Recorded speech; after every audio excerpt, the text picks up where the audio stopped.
Wow, that was like a summary of I think everything that we are going to talk one by one, from biological changes that happen to the identity formation जो होता है उस time पे, से लेकर school और parents क्या कर सकते हैं इस टाइम में ताकि ये एपिडेमिक को हम रोक सकें.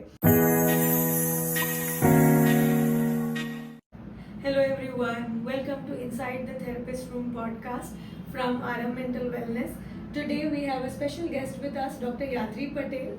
Dr. Yatri is a psychiatrist practicing in Paldi, Ahmedabad from many years, and she is specialist for de-addiction and adolescent, and hence we have her today for a special discussion on issues with adolescents.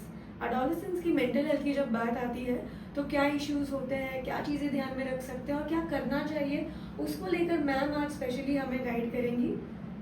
So ma'am, So thank you so much for calling me here, and we're getting ahead with this amazing podcast series, and let's see how it goes. yes, let's see. And I'm very excited to throw my first question, which is about the topic. हमने आज का topic लिया है which is your specialty, adolescent mental health. तो सबसे पहले हमारी audience ये जानना चाहेगी कि why this topic, adolescents में मेंटल हेल्थ का क्या इम्पोर्टेंस है. पहले अगर हम न्यूरोलॉजिकली और साइकेट्रिक पॉइंट से सोचें तो इसीलिए भी इम्पॉर्टेंट है कि उस टाइम पे हमारा प्रीफ्रंटल कॉर्टेक्स डेवलप हो रहा है. सो जो प्रीफ्रंटल कॉर्टेक्स हमारे इम्पल्स कंट्रोल या तो फिर हमारे डिसीजन मेकिंग, हमारे जजमेंट के लिए इम्पॉर्टेंट होता है, वो उसी टाइमलाइन में डेवलप हो रहा है जो हमारे टीनेज इयर्स और एडोलेसेंस है. अब वैसे ये डेवलप हो रहा है, दैट मीन्स कि हमारा इम्पल्स कंट्रोल, जजमेंट वो सब डेवलपिंग फेज में है, लेकिन हमारी इमोशनलिटी ऑलरेडी डेवलप हो चुकी है. सो इमोशनल थ्राइविंग बहुत पीक लेवल पे होगा. एंड ये सारे जो प्रॉब्लम्स है, जैसे डिसीजन मेकिंग कैसे लाना, आइडेंटिटी डेवलप हो रही है तो उसमें कंफ्यूजन क्रिएट होना और जजमेंट में थोड़ा इम्पेयरमेंट आना, वो बहुत नॉर्मली सारे के सारे टीनेजर्स से एडोलेसेंस में होता है. So whenever we talk about adolescent mental health, there is a thin line of turning a mental health concept into a pathological condition. सारे के सारे mental health issues जो adolescents को होते हैं वो सारे के सारे pathological disorders या conditions नहीं होते, and that is why ये टाइम बहुत क्रूशियल और इम्पोर्टेंट होता है जहाँ पे हम या तो फिर अर्ली रेक्टिफाई कर सकते हैं या तो हम वो जो लाइन है वो कहीं ना कहीं क्रॉस नहीं हो जाए वो भी ध्यान रख सकते हैं. तो अगर उस टाइम पे हम काफी सारे इंटरवेंशंस ले ले, पेरेंट्स को भी साथ इंटरवेंशन में हम इंक्लूड करें, टीचर्स को भी इंक्लूड करें, कहीं ना कहीं ये सब हम करें तो आई थिंक करेक्ट डायरेक्शन में हम जा सकते हैं. और ये जो मेंटल हेल्थ कंडीशंस जो अभी अर्ली रिकॉग्नाइज हो रही है और आगे जाके भी बहुत सारे मेंटल हेल्थ कंडीशंस आ रहे हैं, अगर हम ये एज में रोक दे तो I think this epidemic will somewhere be covered on time. Wow, that was like a summary of I think everything that we are going to talk one by one, from biological changes that happen to the identity formation जो होता है उस time पे, से लेकर school और parents क्या कर सकते हैं इस टाइम में ताकि ये एपिडेमिक को हम रोक सके.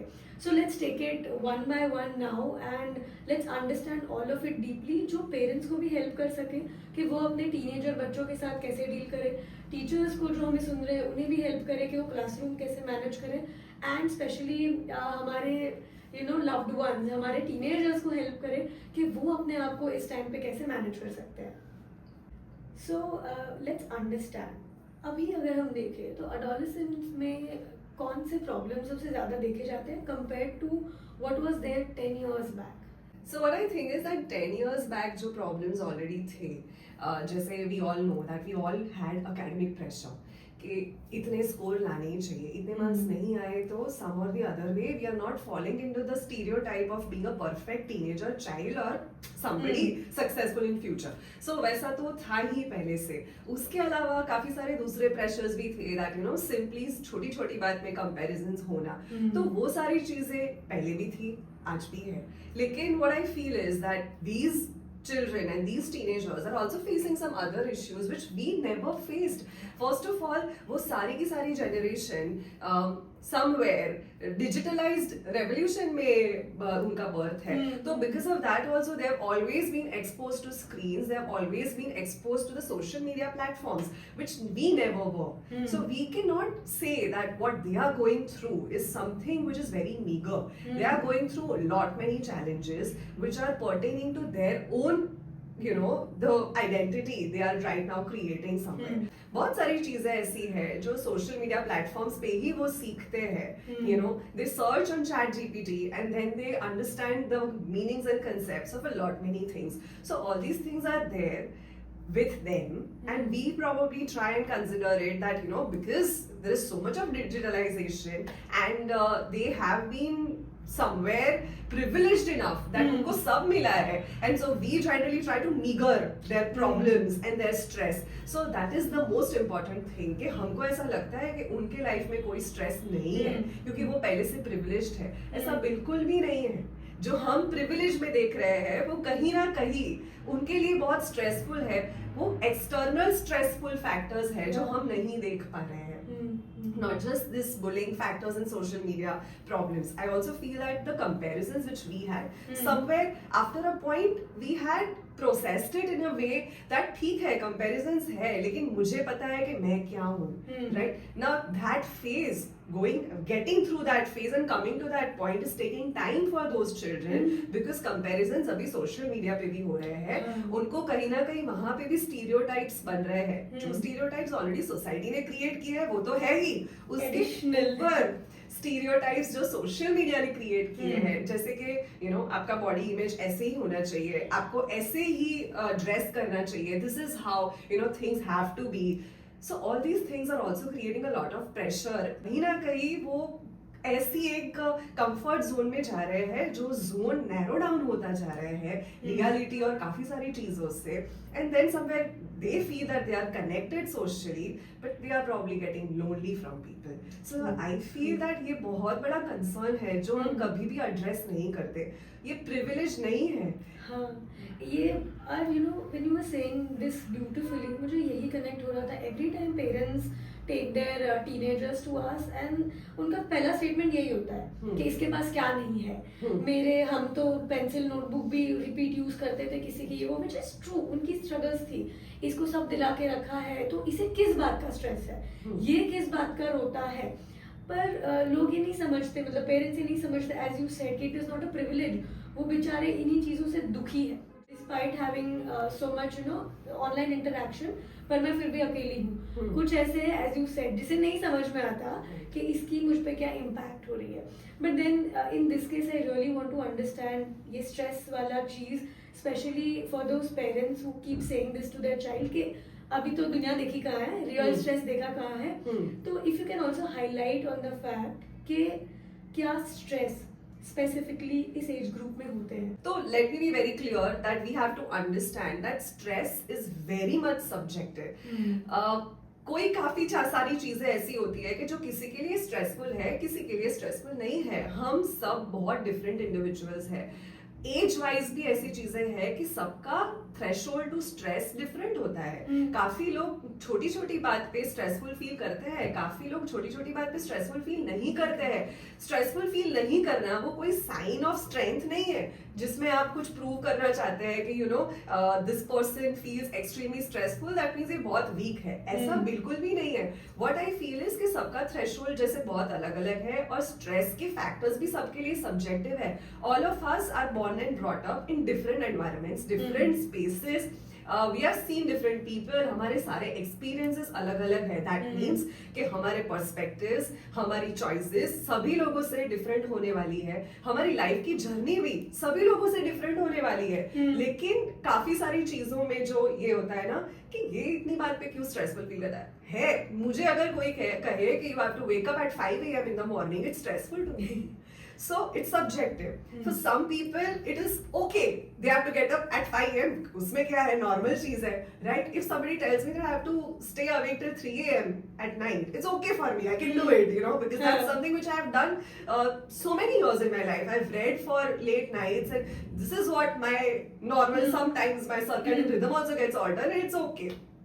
But for some people, if you tell them कि 3 बजे तक जागना है, तो उनके लिए बहुत स्ट्रेसफुल है, उनको पहले से ही सुन के ही वो स्ट्रेस हो जाएगा।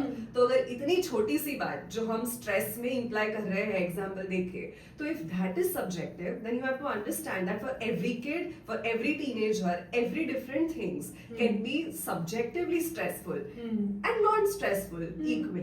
That's what I feel. True. Just very well put with personal examples wherein I could also easily relate. Yeah. But stress, it is better not to say, never to say to a child or even a teenager कि इस बात का क्या stress. It's always better to understand कि why is this person, taking stress of this particular situation और उससे deal कैसे कर सकते हैं. सोल्यूशन फोकस सोचना इज बेटर देन उनको टॉन्ट Grill करना. करना या ग्रिल Yes. करना. True. So fair.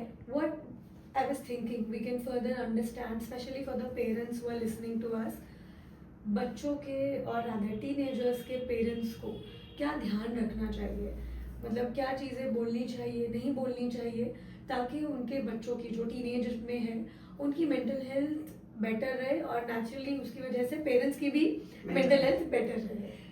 So these are the most common questions that I get in my OPD कि पेरेंट्स जनरली आके पूछते हैं कि हमको कैसे हमारे बच्चों के साथ बिहेव करना है, आप हमें थोड़ा गाइड कीजिए. So we do guide them just a normal curriculum for all of us that आप ओवर इन्वॉल्व मत कीजिए अपने आप को बच्चों की लाइफ में, आप अपनी भी लाइफ में थोड़ा, because the most common thing which I tell to the parents is the over involving parents is that आप अपने लाइफ में भी थोड़ा टाइम अपने आप को दीजिए. Because I think Indian parents have this thing that they feel very much guilty if they are not paying so much attention to their child, because that is what they have been taught. Somewhere you as a person, you are not just a mother or just a father, you have so many roles in your life. You first of all your own personality, your own identity. उसके बाद आप कितने सारे roles में हो, एक mother के अलावा आप एक स्पाउस के रोल में हो, आप एक फ्रेंड के रोल में हो, आप एक कितने सारे सिस्टर ब्रदर सारे रोल्स में है. आप वो सारे रोल्स को भी कहीं ना कहीं प्रायोरिटी दीजिए. एक ही रोल आपके लिए इतना इम्पोर्टेंट नहीं होना चाहिए. Because just to add there what happens is अगर एक ही रोल को प्रायोरिटाइज किया तो फिर वहाँ पे आप इतने ओवर इन्वॉल्व हो, हेलीकॉप्टर पेरेंटिंग टाइप, कि आप पूरे टाइम पे ये किया ये नहीं किया, तो आपको बच्चों की नॉर्मल चीज़ें भी पैथोलॉजिकल लगने लगती है, या फिर because you don't derive pleasure from anything else, friends, other roles, तो फिर बच्चे का कुछ भी हुआ, अरे मुझे भी बुरा लग गया, कुछ भी बोला, तो उसी वजह से फिर फ्रिक्शन होता है. और इस एज में, टीनेज में, बच्चे भी एक्चुअली प्रेफर नहीं करते हैं कि माँ बाप पूरे टाइम उनसे चिपके रहे, वो भी एक स्पेस चाहते हैं. Right combination of space and support is वो राइट बैलेंस बनाना है. So yes, one point that you mention Is there. कि have your own life. Yes, apart from that also, what I feel is that parents अपनी insecurities, अपने emotional baggage कहीं ना कहीं passively बच्चों पे डालते हैं. ये उनको खुद को ही पता नहीं चलता है कि वो कब ऐसा कर रहे हैं उनके बच्चों के साथ, या कहीं ना कहीं ये सारी जो चीजें हैं वो एविडेंट टीनेज ईयर्स में होती है, क्योंकि बच्चों को उस टाइम पे कुछ पता नहीं हो रहा है. टीनेज ईयर्स में कहीं ना कहीं बच्चों को स्ट्राइक होगा कि नहीं, no sir, somewhere this is what I have been taught कि ये राइट है और ये रॉन्ग है. लेकिन उस टाइम पे वो अपना राइट और रॉन्ग खुद रखना स्टार्ट करेंगे. तो उस टाइम पे उनको एक कॉन्फ्लिक्ट क्रिएट होगी कि जो मुझे अभी तक सिखाया गया है और जो मैं एक्चुअली सोच रहा हूँ अपने दिमाग से, वो तो मैच ही नहीं हो रहा है. तो उस टाइम पे वो जो कॉन्फ्लिक्ट होती है वो जनरली ये ईयर्स में होती है. So that is the time when they become a little more rebellious towards their parents कि नहीं, आई विल नॉट बिलीव और I will not give me a logical explanation, only then I will do this. That is actually a correct way to do. This is what I also tell all the parents, that you give a logical explanation to your child, they'll do it. If you'll not give it, then they'll always be rebellious towards it. आप उन पे ऐसे authoritatively कुछ भी नहीं थोप सकते कि आप ये करो. The most common thing what parents, हमारे parents हमारे साथ वही करते थे, हमको तो कभी प्रॉब्लम नहीं हुआ, तो अभी के बच्चों को क्यों प्रॉब्लम हो रहा है. तो this is also a part of their emotional baggage which they are carrying in themselves, और वो बच्चों पे पुश कर रहे हैं आगे. Something came to my mind. I have a 8-year-old niece. और बहुत बार मैंने भी अपने आप को ऑब्जर्व किया ये बोलते हुए वेरी इजीली कि यार हमें तो हमारे माँ बाप ऐसा बोलते थे, मैं तो उफ तक नहीं करती थी, मैं तो सामने जवाब नहीं देखती थी, और ये लोग देखो at the age of 8 years also so assertive कि no I will not do it. तो पर फिर मुझे मतलब रियलाइज होता है बीइंग इन दिस प्रोफेशन कि यार क्या गलत है ना, अच्छी बात है if she is questioning it, why is she suppose to take it, क्योंकि वो चला आ रहा है. And this also reminds me of a case I had बीच में. So there was a client, 14-year-old client who was brought to therapy. और कुछ इश्यूज थे, but the main issue parents had was कि हमारे यहाँ पे ये रिवाज है, ही फिक्स है. एक तो जॉइंट फैमिली में रह रहे हैं, Indian proper Indian joint family जैसे. तो कहते हैं कि हम सब रोज उठ के लाइक पूजा के कपड़े पहन के पूजा करने जाती है, तब तक कुछ खाना नहीं खाते. अब तक ये बच्ची भी करती थी, अब मना करिए नहीं करूँगी. पर वहाँ पे हुआ क्या कि parents then started, parents and grandparents also, कि नहीं करना ही पड़ेगा, क्यों नहीं करोगी, आप जितना पुश करोगे टीनेजर और रेबेल करेगा. सो बेटर वे इज कि आप बिठाओ कि बोलो बेटा क्या फील हो रहा है, तुम्हें क्यों ये नहीं करना, तुम्हारा लॉजिक क्या कह रहा है, तुम्हारा मीनिंग क्या है इसको लेकर, you tell your side and then as you said give logic कि यू नो पूजा करना is more like a mindful meditation. और what how can it help you, how can it you know. और फिर भी अगर वो नहीं चाहता, वो किसी और तरीके से वो करना चाहता है, then probably accept कि okay यार your way of it is really cool, I'll also try what you have in mind, I'll keep doing my पूजा, पर उसके साथ तुम भी जो कह रहे हो ना मैं वो भी करूँगी. That's more collaborative approach than being authoritative with them, and that's how it changes your relationship with your child forever. Sure.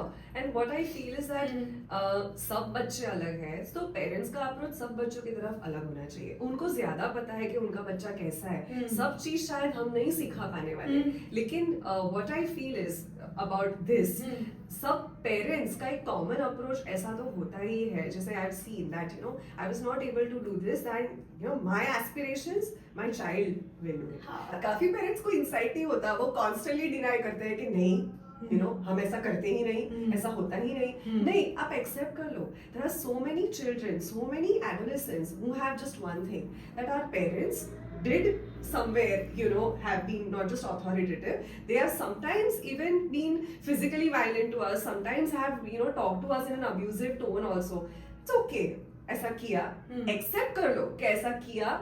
बच्चों को उतना ही चाहिए कि आप एक्सेप्ट कर लो. अब पेरेंट्स जब बने वो कहीं ना कहीं वो ट्रेनिंग लेके नहीं आते, गलतियां करते हैं. सारे के सारे पेरेंट्स कहीं ना कहीं कोई ना कोई गलती करेंगे, बिकॉज पेरेंट्स की कोई ऐसी गाइडलाइन नहीं है, ट्रेनिंग बुक नहीं है. तो कहीं ना कहीं वो मिस्टेक होने वाली है. जब हम ऐसा बोल रहे हैं कि आपको अपनी लाइफ को बैलेंस करके पेरेंटहुड में you know you have to balance it out, and that means that it's difficult for majority of the parents and majority of the people. If you just accept things, it's okay for your children to accept and get ahead of it. वो वहां पे stuck नहीं रहेंगे, आपसे छोटी छोटी बात में कॉन्फ्लिक्ट क्रिएट नहीं करेंगे, आपकी बात समझने का ट्राई करेंगे. आप सब बातों में उनको इरेशनल नहीं लगोगे. वो इरेशनल तब लगते हो जब आप कई सारी बातों में स्टक हो जाते हो, काफी सारे स्टीरियोटाइप्स उन पे थोपते हो जो उनके दिमाग में सेट नहीं हो रहे हैं. सारे के सारे पेरेंट्स को ऐसा चाहिए कि उनके बच्चे कहीं ना कहीं परफेक्ट हो.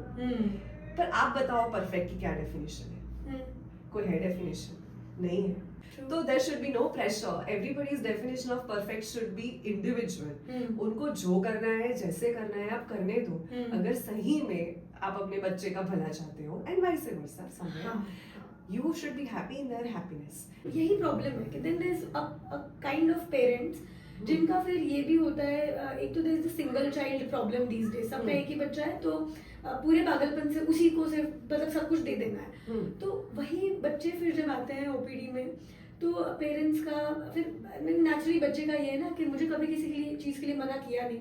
अ 14-year-old has the latest iPhone, कहाँ से आया? मेरे पेरेंट्स ने दिलाया, हर चीज़ मानी है. फिर पेरेंट को लगता है ये मेरा प्यार करने का तरीका है.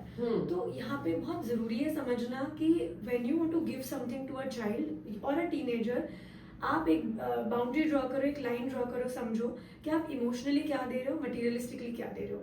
मटेरियलिस्टिक भी देना जरूरी है नेचुरली, मतलब खाना पीना सब कुछ पढ़ाई पेरेंट्स ही कर रहे हैं हमारा, पर बैलेंस कितना है? इज इट कि क्योंकि हमारे पास टाइम नहीं है, क्योंकि हम दोनों वर्किंग है, क्योंकि इसके साथ खेलने का, इसकी फ्रेंडशिप्स डिस्कस करने का टाइम नहीं है, सो एवरी 1 week और every 10 days I get a new gift. Then अगर वो आपका तरीका है प्यार दिखाने का तो सॉरी, पर उससे उस टाइम पे तो बच्चे को प्यार लगेगा, बाद में रियलाइज होगा कि भाई ये बहुत बड़ा स्कैम हुआ है मेरे साथ. तो काफी पेरेंट्स ऐसा मेंशन करते हैं कि हमको ये चीज हमारे बचपन में नहीं मिली थी, तो we want to give every possible thing to our child, right? So but they don't want every possible thing, you know, probably चीज दैट दे जस्ट वांट कि आप बैठो मुझसे बात करो थोड़े टाइम, आप जो मेरे लाइफ में पूरे दिन में जो हुआ है वो आप डिस्कस करो मेरे साथ, या फिर you know we can also just talk for 2 or 3 sentences. I can frame it. We can sit and eat together on the same dining table. Switch side में सारे फोन सब कुछ साइड में रख के हम वो कॉन्वर्सेशन उस टाइम पे भी कर सकते हैं, काफी सारी चीजें हम साथ में कर सकते हैं, लेकिन somewhere this also rules from there. And then parents की पर्सपेक्टिव से ऐसा होता है कि हमने सब किया है तो भी बच्चे ऐसा क्यों कर रहे हैं, With a lot of pain they say this कि मैंने क्या कुछ, मतलब माँ लिटरली आके रोती है कि मैंने क्या कुछ नहीं किया, मैंने मेरी जॉब छोड़ दी, ये कर दिया, सबसे लड़ ली इसको इंग्लिश मीडियम स्कूल में डलवाने के लिए, और देखो मैम ये मुझे ऐसे बोल रहा है। तो उनके लिए भी बहुत मतलब उन्हें भी बहुत बुरा लगता है, बट यही समझना है कि आपने जो किया वो रिक्वायर्ड भी था या नहीं। बच्चा आपकी लाइफ में आता है आपके अपनी चॉइस से, है ना, वो समझना बहुत जरूरी है कि आपके चॉइस से आ रहा है। उसके बाद अगर बच्चा थोड़ा बड़ा हो रहा है तो आप उससे एक्सपेक्टेशंस नहीं रख सकते कि मैंने तेरे लिए इतना किया है तो तू मेरे लिए इतना क्यों नहीं कर सकता। So you are providing everything for your own happiness as well. Externally it is fixed, internally काफी सारी चीजों में वो नहीं समझ पा रहे कि उनके साथ क्या हो रहा है। That is where our intervention comes. We are not supposed to confuse them more and get them in that state where they feel low and they feel that their self-esteem is not yet cultivated and it's going down and down. So that is what as parents and as their guardians somewhere वो हमें समझना बहुत important हो जाता है। We are not also trying to, you know, attack the parents के सारे, we are not doing that. We know that there are multiple, like बच्चे different होते हैं तो parents भी सब अलग अलग होते हैं and that's the way how it is. But sometimes even if I let you know from one of my cases that there is this, I think the mother is a known case of major depressive disorder and she's already on the medications and she's taking them since 10 years. The child is also 10 years old probably and so that means that she had postpartum depression. That is how it is running. Now there are so much conflicts going on in the family between the mother-in-law and the daughter-in-law and the parents as well. So whenever they come to me, there's this thing which they discuss. They discuss it in front of the child. बच्चा है, बच्चे के सामने आप discuss कर रहे हो कि इतनी सारी चीजें हैं, इतने प्रॉब्लम्स है, ये सब हो रहा है, कॉन्फ्लिक्ट्स हो रही है, काफी सारी ऐसी भी चीजें जो बच्चों को नहीं सुननी चाहिए क्योंकि कहीं ना कहीं वो इम्पैक्ट क्रिएट करता है। हम समझे नहीं समझे कहीं ना कहीं वो इम्पैक्ट क्रिएट करता है क्योंकि बच्चा ऐसा समझने लगता है कि सारे रिलेशनशिप ऐसे ही होते हैं, ये नॉर्मल है ना, ये कॉन्फ्लिक्ट्स होना, ऐसे बात करना किसी से, ये नॉर्मल चीज है, वो ऐसा समझ लेते हैं। जो बहुत कॉमनली लगता है कि रिलेशनशिप्स ऐसे होते हैं। Why do you think that they are falling into situationship and not relationship?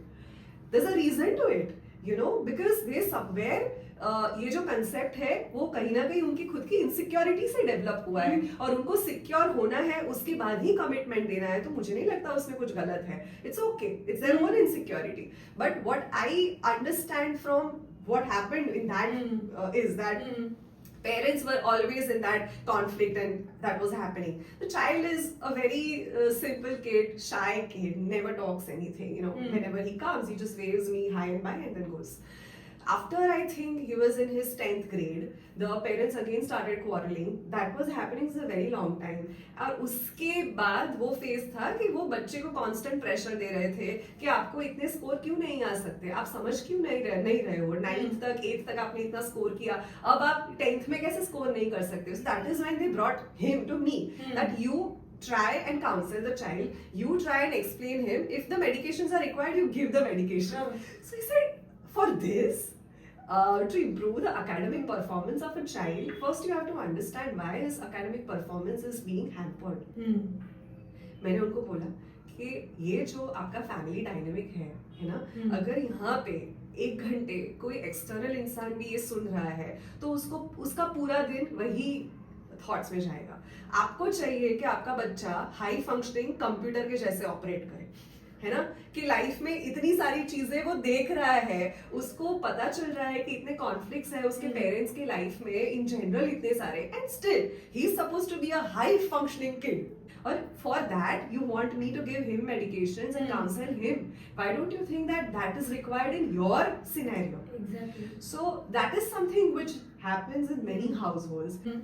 Apart from this, when we talked about social media and online gaming. So online gaming वाला भी एक बहुत interesting case था. When I was in my residency years, at that time, I don't know whether you know it, there was this game Blue Whale. हाँ. You know, and that had created a lot of trend at that time, right?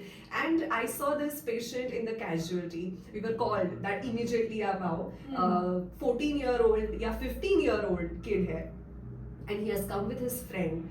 Parents are not available, and he has the whale drawn on his arm, and he had tried attempting suicide. So at that time, all of us, so हम उस time पे first year में थे. So first year residents are all gathering and going, what happened? And it was Sunday, so only we were available. So at that time when we went and we assessed the child was not saying anything. We tried to ask him that what is it something that you want to share? क्या हुआ है exactly, since how long are you playing this game, and what were the steps in the game? Have you followed all the steps? Because probably the suicide and the homicide were the last steps of the game. Stage, So he said that I have almost done all the challenges and I am here stuck. I want to do this challenge as well, but I am not somewhere able to cross it.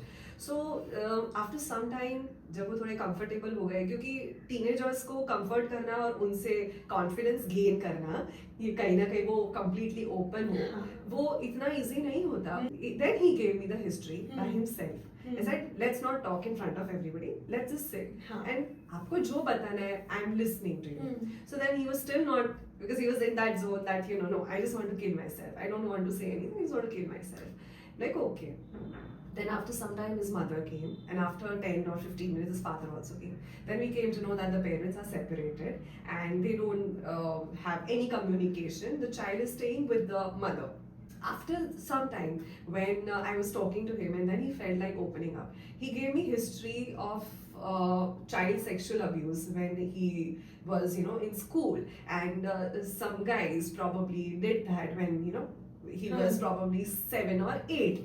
And after that, he was constantly in that phase. I used to feel low. He never felt like talking to anybody. He had sleepless nights. He stopped eating. वो सब उसी time से चालू होने लगा. पर वो on off था. Persistent कभी नहीं हुआ. But yes, his grades dropped down. So it was a major impact on his academic performance. But because the parents were separated, mother was working, mother never paid attention for his academic performance. For her, it was crucial to make everything meet. So at that time, many things were developing. Then after he turned 13 and probably 14, he realized that his orientation was not straight. He liked men. Or probably he was not even sure whether he which gender he has orientation towards, and he was trying to figure out, but because he had this history, it was difficult for him to figure that out. So what I really want to let you know is that it's not just the identity which we are developing in this time, we are also developing gender identity. When he was trying to figure out his orientation, he felt that he will not be accepted in the society. Already things are going on. He has always had certain issues related to this, and he is not able to settle his mind in so many things. कितने swinging thoughts आते होंगे उस बच्चे को कि कहीं ना कहीं उसने अपने पेरेंट्स के रिलेशनशिप को वर्कआउट होते हुए नहीं देखा, कहीं ना कहीं उससे उसके साथ अब्यूज हुआ है, उसने उसके पेरेंट्स को नहीं बताया, तो वो अपने ही आप में कहीं ना कहीं सफर कर रहा है. उसमें काफी सारे ऐसे मैकेनिज्म आ गए हैं जिसमें वो आइसोलेट हो रहा है, किसी से बात नहीं कर रहा, सिर्फ गेमिंग को अपना वो बना रहा है, दुनिया बना रहा है, एंड वर्चुअल पूरी जो रियलिटी है उसको ही वो रियलिटी समझ रहा है कहीं ना कहीं. सो वो सारी चीजें हैं जो हम डेवलप होते हुए देख रहे हैं बच्चे में. वो इरिटेबल होता जा रहा है, उसको इतने मूड स्विंग्स आ रहे हैं, रात को सो नहीं रहा है, काफी सारी चीजें.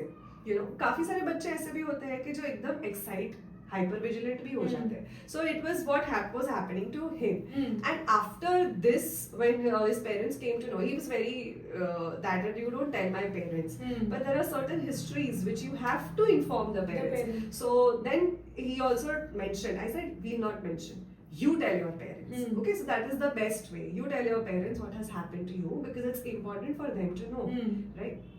He mentioned it. The parents somewhere had a very dual approach towards it, Hmm. but they still were in that phase that with कुछ भी हो हमको हमारे बच्चे को बाहर निकालना है. हाँ. उसके लिए हम कुछ भी करें, whatever you say we will do. So then we further decided on to take him into therapy and treatment, and then we tried to figure out what were the things, because I really felt that therapy was one thing but he was also suicidal, so we have to treat him with medications as well. But this was how this case was. And when I was a first year resident, I used to feel that okay, there are so many people who are still thriving in this and they are not coming up to a conclusion. ये तो casualty में उसका friend लेके आया, नहीं आया होता तो we don't know what would have happened. So so many things going on in my mind, when you mentioned the Blue Whale case, this case, it's so easy for us to always blame the person who comes up with the symptom. मतलब जिसको आप देख रहे हो कि जिसने game ज़्यादा खेली तो आप ब्लेम उसको करोगे कि देखो ये आजकल की जनरेशन ख़राब है, पर हम बहुत बार मिस कर जाते हैं उसके पीछे का रीज़न कि अगर कोई बच्चा 10 घंटे गेम खेल रहा है, क्यों ऐसा हो रहा है उसके साथ. सारे बच्चे तो ऐसा नहीं कर रहे हैं, है ना, तो मेरा बच्चा क्यों ऐसा कर रहा है. सो देन वही समझना है हमें as professionals and as parents कि क्या उसको अटेंशन नहीं मिल रहा, या क्या उसको उस गेम खेलने से वो आइडेंटिटी और सेटिस्फैक्शन मिल रहा है कि एटलीस्ट कहीं और तो मेरा मतलब मेरी कोई वैल्यू नहीं है.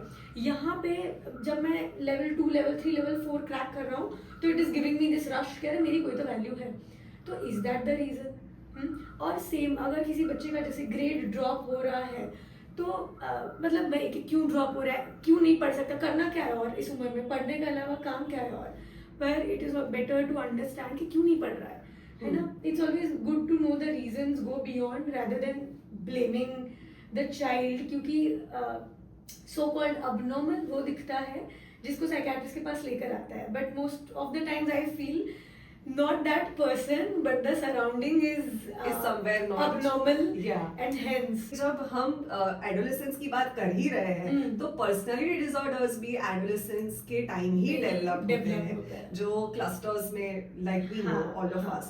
So that is also the time that if we properly just give a proper direction. I'm sure that as as a doctor, as a therapist, we are not supposed to tell a person that do this. No, you're not supposed to do that. We are just probably, whatever they come through, we are going to be a reflection to them. They are supposed to find their own paths, find their own directions. But somewhere, when something like this happens, what I feel is that if correct direction उनको खुद को भी नहीं मिली, तो personality disorders या traits में convert होते हैं. और उस time पे, उसके बाद जब गाड़ी छूट जाती है ना, प्रॉपर पर्सनालिटी डिसऑर्डर फॉर्म हो जाता है, उसके बाद it's very difficult to take multiple interventions and come back. So that is why also this age period is extremely crucial where we can take early intervention और कहीं ना कहीं वो चीज डेवलप होते हुए रोक सकते हैं. That's what I feel. Okay, so we discussed a lot around what parents need to keep in mind. So I hope all the parents who are listening to this, please आप बिल्कुल भी attacked feel नहीं करना कि हम आपको target कर रहे हैं, पर हम जो केसेस रोज़मर्रा देखते हैं उसको लेकर कुछ गाइडलाइंस आपसे शेयर की. तो अभी रियली होप ये आपको हेल्प करे आपके बच्चे से आपका रिलेशनशिप बेटर करने के लिए और आपके बच्चे की मेंटल हेल्थ बेटर करने के लिए. And now doctor Yati, let's have a different segment wherein हम डायरेक्टली बच्चों से बात करते हैं, है ना, डायरेक्टली टीनेजर्स से बात करते हैं कि यार आप क्या कर सकते हो अपनी मेंटल हेल्थ को बेटर रखने के लिए, अपने आप को खुश रखने के लिए और एक बेहतर अडल्ट के रूप में बाहर आने के लिए. So some tips from you. So a small message to all the teenagers out there is that I know that you know a lot about mental health. You have read a lot of books, and you all have also read DSM-5. I know everything. But sometimes what I need to tell you is, and sometimes you need to understand, is that self-diagnosing is not the option. So just don't overread, don't overdiagnose yourselves. Come to a professional if you need any help. Sometimes it is just okay to understand that there's no diagnosis. You're going through certain things which are a normal part of your life. So it's okay to understand. And if there is a diagnosis, you'll be provided from our side, and we can understand and work on it together. That's what I think. And this is the smallest message I want to give to all the teenagers out there. Yes, and rightly said. You have always the option of coming to us. You please remember always. हो सकता है ऐसा कि parents आसपास वाले nag कर रहे हो. Just ask yourself one thing: is that helpful for you or not? Is that going to improve your mental health or not? And फिर भी कुछ भी figure out नहीं कर पा रहे हो, कहीं पे भी struggle है, कहीं पे भी stuck हो, feel free to reach out to professionals. We are there for you. You deserve all the love and attention in this world. Thank you for watching. Thank you for staying with us. And thank you, Dr. Yatri, for joining us. And please share in the comments below if you any key takeaway messages, if you want us to elaborate on anything, if you want us to share any reading resources, we will be happy to do that. Please feel free to share your suggestions for upcoming episodes as well. And yes, stay tuned. If you have not watched the previous episodes about what is therapy, what kind of therapies we use, who all can come for therapy, please go back and do watch those episodes as well. So, time for some tea? Sure. Okay, see you everybody.